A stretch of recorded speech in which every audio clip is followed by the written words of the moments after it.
Free Numerology Coaching Class,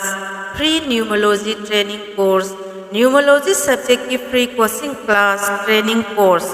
Numerology haiba number ga mari lainaba subject asi aikhoigi notice ta yamna nauriba subject amani hairiba numerology kauba subject asigi matengna mi amagi mapung numit tang sahi maming matha leifam mobile number asini singba kaya ama gupna naidanu da mahaki oiba sinfam awa ana afanungai lang from thabak inkhang nung sinungol ana ayek asina singba atay kaya ama nainaba hana khangok bayai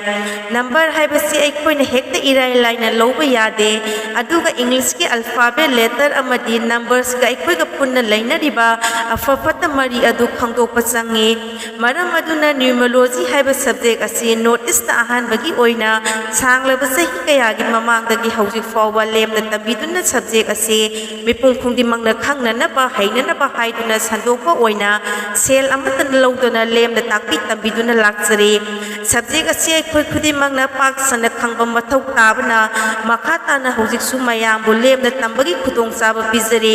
ममांग subject असि तंबा लोखिबा अहैबा अचंगबा महिरोय कयासु पुथोखरे मसिगी तंबा हौजिक मखा ताना Lemna तंबीबगी खुदोंग चाबा सि लौबीबगा लोइनना